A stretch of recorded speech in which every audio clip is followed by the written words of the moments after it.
नमस्कार, मी यतीन जोशी, स्टॉक मार्केटचा ट्रेनर आहे आणि योग वासिष्ठ या महान ग्रंथामध्ये सध्या PhD करतोय.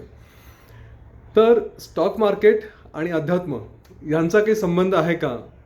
अध्यात्मामधले काही प्रिन्सिपल्स, काही तत्त्व वापरून त्याचा स्टॉक मार्केटमध्ये यश मिळवण्यासाठी काही उपयोग होऊ शकतो का? तर याच विषयावरती उद्या शनिवारी रात्री 9 ते 10 या दरम्यान एक वेबिनार ठेवला आहे. वेबिनारची माहिती आपण कृपया मला, माझा नंबर आहे इथे, त्याच्यावरती मेसेज करा, मी माहिती देतो. त्याला काही कुठलंही तुमचं नाव रजिस्टर वगैरे केलं जाणार नाही आणि हा वेबिनार पूर्णपणे फ्री आहे.